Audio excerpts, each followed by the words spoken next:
dédé wòyí o, ìròyìn lérèfé ni mo mú wá sí etí ìgbọ́-yín. Ẹ jọ̀wọ́ ẹ wá nǹkan fìdílé láti tẹ́tí sí ìròyìn lérèfé tòní láti ẹnu ọmọ yín ìyáàfin Lydia Ọbọ́fálẹ́yẹ. Ìròyìn eléyìí ló gbé sí gbogbo ènìyàn létí pé akọ̀wé olùdarí ètò ṣíṣe nínú ẹgbẹ́ àwọn onímọ́tò lápapọ̀ ẹ̀ka ti ìpínlẹ̀ Èkó Tóbá Ajíbóyè tí gbogbo àwọn ènìyàn tún mọ̀ sí Ìjàyà ni a gbọ́ pé ó ti di olóògbé báyìí lẹ́yìn ìgbà tí ẹnìkan kò mọ̀ dédé yìn ní ìbọn ní alẹ́ ọjọ́ ìsinmi nígbà tí ó ń bọ̀ láti ọ̀dọ̀ ẹni tí wọ́n jìjọ ṣe kékeré ní agbègbè Fádèyí ìpínlẹ̀ Èkó. Gẹ́gẹ́ bí ìròyìn yìí ṣe ṣàlàyé ni pé ìkọlù yìí wáyé ní ìgbà tí ó ń wa ọkọ̀ rẹ̀ lọ lọ́nà Ìkòròdú níbi tí wọ́n ti da ìbọn bo ọkọ̀ rẹ̀ lójijì èyí tí ó dá ihò sí ara ọkọ̀ rẹ̀ náà. Ẹ̀kúnrẹ́rẹ́ ìròyìn eléyìí náà wà nínú ìwé ìròyìn Punch. Ilẹ̀ Spain ti gbo ewúro sójú ilẹ̀ Faransé nínú ìdíje eré bọ́ọ̀lù aláfẹsẹ̀gbá àgbáyé tí ó ń lọ lọ́wọ́ nípa nínà wọ́n pẹ̀lú ayò 2-0 ní ọjọ́ Ìṣẹ́gun. Wọ́n wá dúpẹ́ lọ́wọ́ àwọn agbábọ́ọ̀lù wọn méjì Mikel Oyarzabal àti Pedro Porro tí wọ́n gbá ayò méjì náà wọlé. Orílẹ̀-èdè Spain yóò wá lọ kojú ẹni tí ó bá jáwé olúborí láàrin orílẹ̀-èdè England àti ti Argentina nínú ìdíje àṣekágbá ní Ọjọ́rú, nítorí orílẹ̀-èdè Spain ń sa gbogbo ipá wọn láti rí i pé àwọn jáwé olúborí kí àwọn bá lè gba ife ẹ̀yẹ ìdíje yìí lẹ́ẹ̀kejì. Ẹ̀kúnrẹ́rẹ́ ìròyìn eléyìí náà wà nínú ìwé ìròyìn Vanguard. Ìròyìn náà ló tún jẹ́ kí ó di mímọ̀ fún gbogbo ènìyàn wípé iléeṣẹ́ ọlọ́pàá ti ìpínlẹ̀ Èkó ń ṣiṣẹ́ kíkankíkan láti ṣe àwárí agbébọn tí ó pa akọ̀wé ẹgbẹ́ àwọn onímọ́tò ti ìpínlẹ̀ Èkó ẹni tí orúkọ rẹ̀ ń jẹ́ Tóbá Ajíbóyè tí gbogbo ènìyàn ń pè ní Ìjàyà lọ́nà Ìkòròdú ní ìpínlẹ̀ Èkó. Ẹ̀kúnrẹ́rẹ́ ìròyìn eléyìí náà tún wà nínú ìwé ìròyìn Vanguard bákan náà.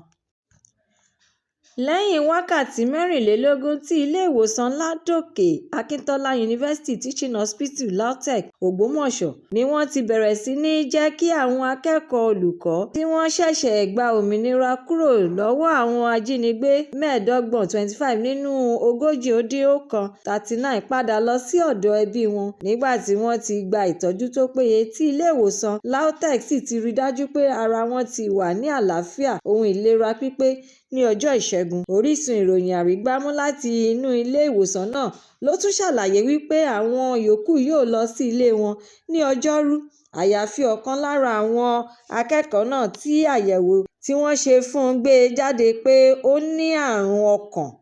Ẹ̀kúnrẹ́rẹ́ ìròyìn eléyìí náà wà nínú ìwé ìròyìn The Nation. Mínísítà àná tẹ́lẹ̀ rí ti Information àti Culture Alhaji Lai Mohammed ti ṣàpèjúwe ààrẹ àná tí ó di olóògbé Ààrẹ Muhammadu Buhari gẹ́gẹ́ bí olóòótọ́ ènìyàn, olórí tí kò ní ìwà ìbàjẹ́ kankan lọ́wọ́, aláàánú ènìyàn tí ó ní ẹ̀mí ìfaradà àti ìmúmọ́ra nípa fífi àpẹẹrẹ rere lélẹ̀ nígbà tí ó wà lẹ́nu iṣẹ́ ológun àti ti òṣèlú. Ó sọ ọ̀rọ̀ yìí níbi ayẹyẹ ìrántí ọdún kan rẹ̀ ní ọjọ́ Ajé nílùú Àbújá. Ẹ̀kúnrẹ́rẹ́ ìròyìn eléyìí náà tún wà nínú ìwé ìròyìn Daily Trust. Alága àjọ elétò ìdìbò INEC Ọ̀jọ̀gbọ́n Joash Amupitan ti sọ síta gbangba wáyàyé wípé ó jẹ́ ohun tí ó múmú láyà òun lórí bí àwọn ti ṣe pàdánù àwọn ènìyàn tí ó lóye àti ìrírí tó ga tí wọ́n sì ti lọ sí ibòmíràn èyí tí wọ́n ní lérò pé ó dára ju ibi tí àwọn wà lọ. Ó wá pè fún owó àti ètò amáyédẹrùn fún àwọn òṣìṣẹ́ gẹ́gẹ́ bí ara ìgbáradì àwọn fún ètò ìdìbò gbogbogbò ti ọdún 2027. Amupitan sọ ọ̀rọ̀ ẹ̀bẹ̀ yìí ní ọjọ́ Ìsinmi nígbà tí ó ṣe àbẹ̀wò sí alága Revenue Mobilization Allocation àti Fiscal Commission Dókítà Mohammed Bello Shehu ní ìlú Àbújá. Ẹ̀kúnrẹ́rẹ́ ìròyìn eléyìí náà tún farahàn nínú ìwé ìròyìn The Guardian. Iléeṣẹ́ ọlọ́pàá ti ìpínlẹ̀ Kano ti fi ọwọ́ ṣìkún òfin mú afurasí àdàlúrú agbébọn kan ẹni tí kò tíì ju ọmọ ọdún 28 years lọ tí ó máa ń kó ohun èlò ìjà olóró fún àwọn akẹgbẹ́ rẹ̀.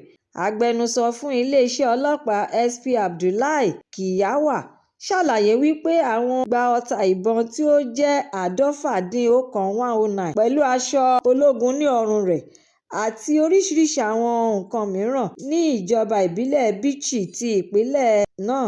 Ẹ̀kúnrẹ́rẹ́ ìròyìn eléyìí náà wà nínú ìwé ìròyìn Leadership. Adájọ́ Mohammed Umar ti Ilé-ẹjọ́ Àpapọ̀ tí ó ga èyí tí ó kalẹ̀ sí ìlú Àbújá ti sún ìgbẹ́jọ́ tí àjọ INEC gbé lọ sílé-ẹjọ́ nípa olùdíje fún ipò ààrẹ lábẹ́ ẹgbẹ́ òṣèlú Accord àti ọ̀rọ̀ tí Gbénga Ọláwépò Azeem sọ nípa rírọ ẹgbẹ́ òṣèlú Accord láti gbé òun kalẹ̀ gẹ́gẹ́ bí olùdíje fún ipò ààrẹ nínú ètò ìdìbò gbogbogbò ti ọdún 2027 kí wọ́n sì tún fi orúkọ òun ṣọwọ́ sí àjọ elétò ìdìbò. Ẹ̀kúnrẹ́rẹ́ ìròyìn eléyìí náà tún wà nínú ìwé ìròyìn This Day.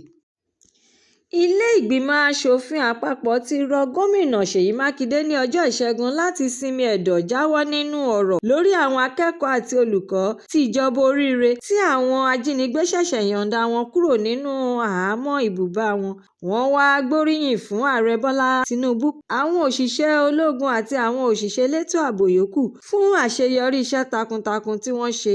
Àwọn aṣòfin tún wá kìlọ̀ fún gómìnà Ṣèyí Mákindé láti má ṣe fi ọ̀rọ̀ òṣèlú ba gbogbo ìlàkàkà ìjọba àpapọ̀ jẹ́. Ẹ̀kúnrẹ́rẹ́ ìròyìn eléyìí náà tún wà nínú ìwé ìròyìn The Sun.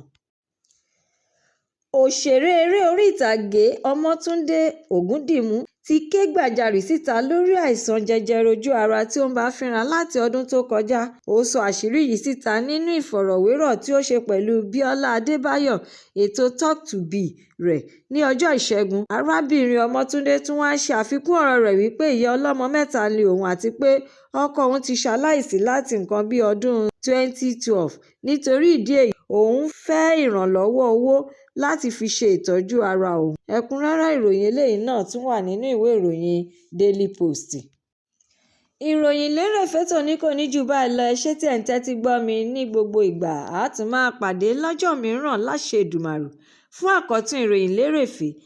Ẹ má ṣe aláìlọ kàn sí YouTube channel ìròyìn lérèfé kí ẹ jọ̀wọ́ kí ẹ bá mi subscribe kí ẹ má tún gbàgbé fi èròǹgbà yín ránṣẹ́ sórí rẹ̀ kí ẹ bá lè máa ní àǹfààní láti máa gbádùn ìròyìn lérèfé síwájú àti síwájú sí i. Ẹ ṣé mo dúpẹ́. Ó dàbọ̀.